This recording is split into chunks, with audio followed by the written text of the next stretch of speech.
The year is almost over, and taking advantage of that we're just a few days away from 2024, today I'll be sharing my favorite movies, my top 10, from 2023. So let's just get into it. I want to be babysitting you? No, I was praying your mother would pick up the phone or your father would arrive in a helicopter or a flying saucer. My father's dead. The Holdovers is some sort of a comedy drama about an instructor at a New England prep school who is kind of forced to remain on campus during Christmas break to babysit a handful of students that basically had nowhere to go for vacations. So they have to stay in campus, basically. It's a Christmas movie, so it's kind of a comedy and a happy one. But it's really bittersweet and sad and actually kind of dark. I expected this to be a mixture of like the Breakfast Club kind of thing, but it's a completely different idea. It's definitely refreshing, even if it isn't like perfect or it seems like there's something missing, but it will still get you. It's quite nuanced, and the deeper you dig, the sadder it gets. I just love the screenplay and totally recommend it. And you never felt discriminated against? I definitely did, but not because I was Asian. Because of your inherent bad personality. Exactly. Shortcomings is kind of a rom-com/drama movie, but it really is the complete opposite of what a rom-com is supposed to be, even if it appears to be one. This is like the male version of something like The Worst Person in the World, where the central theme is the protagonist's character study. The protagonist is named Ben, and the plot of this movie sort of develops when Ben's girlfriend leaves for New York City on a 3-month-long internship, and because of that, Ben is kind of exploring his life as a bachelor, and Ben, being a very strongly opinionated Berkeley art house film bro, movie theater manager. It's just an interesting film because it not only tackles subjects of misogyny and aggression and solitude, but I think it also keeps those subjects in a very lifelike, relatable way. What's happening? Come in! It won't open! Sorry, man. You're on your own. Inside is a thriller drama. Those who know about the genre will call this a chamber thriller, more of a thing, and is basically focused on Willem Dafoe, who is an art thief that becomes trapped in this New York rich type penthouse after one of his heists just goes wrong, right? Because of that, he is imprisoned in this apartment which he can't really escape, and he's just surrounded by priceless works of art and paintings and stuff, and he must use all of his creativity and inventions to survive this place or even escape it. Willem Dafoe's performance is perfect, and inside this minimalistic but aesthetically pleasing setting, his performance only shines even more. It's a solid chamber thriller full of introspection and becomes more of a psychological study as Willem Dafoe kind of starts to lose touch with reality in his efforts to just survive this place he's in. Are you there, God? It's me, Margaret. Are You There, God? It's Me, Margaret is one of the cutest and wholesomest coming-of-age movies out there.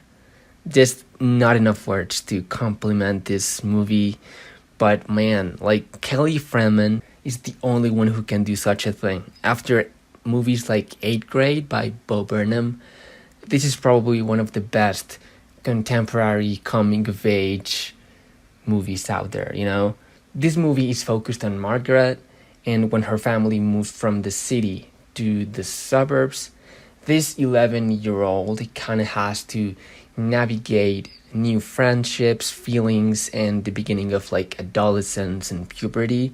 The movie is basically a celebration of complicated childhoods, growing up as a woman, religious family dynamics, gossipy suburbs, and annoying classmates. It's basically a celebration of literally everything done in the most relatable way possible. And it can't get better than that. Was there something that just pushed you over the edge on this? I think Reality is probably the movie where Sydney Sweeney proves how talented she is as an actress, and is not only valuable because of her looks, let's say.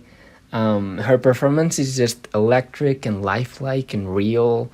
This movie situates itself in June 3 of 2017, where this 25-year-old reality winner, that's not a title, that's like literally a name. The name of the character is called Reality Winner, okay? So Reality, which is Sydney Sweeney, kind of returns from running errands to find two FBI agents at her home in Georgia, right? These agents are an Air Force veteran and a yoga instructor. Pretty weird. But Reality Winner spends the next 2 hours just being questioned about her work as an intelligence contractor, specifically whether she leaked like some classified document about like Russian interference back in like 2016 in the US elections. Weird movie, pretty American. But like what matters is that the performances are crazy good. And just everything being filmed inside this confined space makes it like even more anxiety inducing, and it's just great from minute one. Hey. That's still how you hug people? Why don't you hug me like you haven't seen me for 3 years? Now jumping into my top 5 of this year, we start with a movie called The Adults, a very divisive title, considering there's like a lot of people who loved it and a lot of people who just literally hated it. I'm one of those who is obsessed with it, and because it's just such a unique story about like young adulthood and like its dynamics, and I'm just a sucker for that. The story is focused mainly on Eric, which is protagonized by Michael Cera, who returns home for like a short visit and like finds himself caught between like two choices, either reuniting with his family, with his sisters, or chasing like a victory in this like old poker club he's in. You know, as the trip kind of like extends indefinitely, Eric sort of finds it increasingly like difficult to just avoid confrontations with his family and stuff like that. It's just such a carefully crafted movie, and so unique in style and delivery and in concept as well, that it's just impossible to not appreciate the like love put into a movie like this. You know what I mean? It's impossible to describe it. Unless you watch it, you will understand. But I completely recommend it, even if 50% of the population will disagree with me. But yeah. You guys are so talented, so unbelievable. This will break you. This will fully destroy you. Theater Camp is a movie I was waiting for a very long time. You have no idea. And I'm so glad it reached my very high expectations as well. You know, it's a comedy drama that isn't like afraid of exploring different ideas and approaches of comedy. You know, it's very eccentric, it's very thespian, it's very all over the place, it's very theater kid, it's very abstract, and I love comedy like that. You know, the story kind of starts after the, you know, a very beloved founder of a very scrappy theater camp in upstate New York kind of falls into a coma, and like the very weird eccentric staff kind of has to like come together to like just keep this place afloat. The only problem is that the one who will direct this like procedure He's like a crypto bro who knows like basically nothing about theater or like economy and shit, you know what I mean? So this movie is just full of like carefully crafted stories, full of stereotypes, and it's just almost impossible to like have a movie with this level of charm and fun and just straight up just like crazy stuff, you know? Adrenaline is flowing. Next thing you know, Isabel and Brittany are kissing us on the mouth. If we're doing a top 10 of the best movies of 2023, it's almost impossible to not bring Bottoms into the conversation. It's probably one of the most talked about movies of the year outside of something like Barbie or Oppenheimer, for sure. If we talk about contemporary coming-of-age movies, there's nothing that feels more relatable and like nostalgic and fun as this, or like something like Booksmart. It has this early 2000s type of plot while like involving itself in present time discussions and like problems and stuff like that. The movie is focused on two friends, PJ and Josie, who start a fight club as a way to like lose their virginities to like cheerleaders. That was like the initial plan. The fight club kind of gains traction, and soon the most popular girls are hanging out in this fight club, you know what I mean? But the conflict develops as, you know, this couple of friends have to find a way out before they find out like their crazy plan. It's a weird movie. It's very fun, very 2023. And if you want to watch something like that just feels real, this is the way to go. There's a word in Korean, inyeon. It means providence or fate. There's not enough words to describe how depressing this movie is. For me at least. Not only because it's kind of a sad love story, but because the way it's told just makes it feel even more like real and just sad, man. It's impossible to not cry while watching this. I'm gonna tell you that for sure. So if you feel like watching this, get ready to just ruin your entire emotional state in like 10 minutes, man. So basically, the story is focused on Nora and Hae Sung. They are like two deeply connected childhood friends who used to like hang out like all the time back in school, but they kind of are rest apart after Nora's family emigrates from South Korea to the States, I think, and they just don't talk to one another anymore.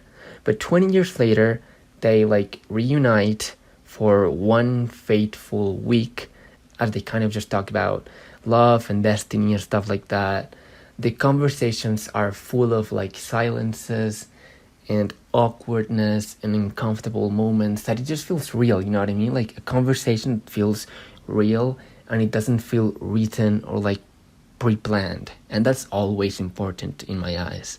As I've said before, the most valuable reason why this movie like hits so hard is because of how realistic it feels and how realistic it was written, you know? And that's about it. I say it when I mean it. You say it when it works for you. And finally, my favorite movie of 2023 has to go to Passages. I watched this movie a couple of months ago, and ever since I did, I've thought about it like almost every day.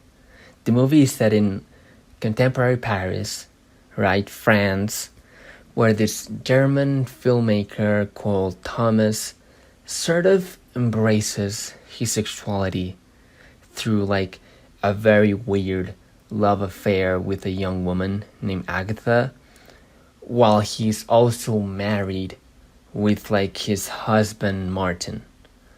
The story kind of becomes like this Jenga where things become worse and worse as the movie develops, and it's just to the point where Thomas must either embrace his marriage or come to terms with the relationships that he's forming at the time. This movie is just a complete mess, man. Thomas is a mess of a character, in a good way, in like a flawed character but well-written kind of way. It's just what contemporary cinema is supposed to be, you know, nuanced but like powerful and electric. And that is about it. If your favorite movie from this year wasn't mentioned by me in this video, you're welcome to just leave it in the comments so I can give it a watch. And that's it, you know? Let's not forget that this is just my opinion. Therefore, it's subjective. You don't have to hate on me. And if you like this video, you can subscribe to my channel. Maybe leave a like, leave a comment. And I hope we can keep in touch, man. Goodbye. Ready for the mosh pit, Shaka Bra.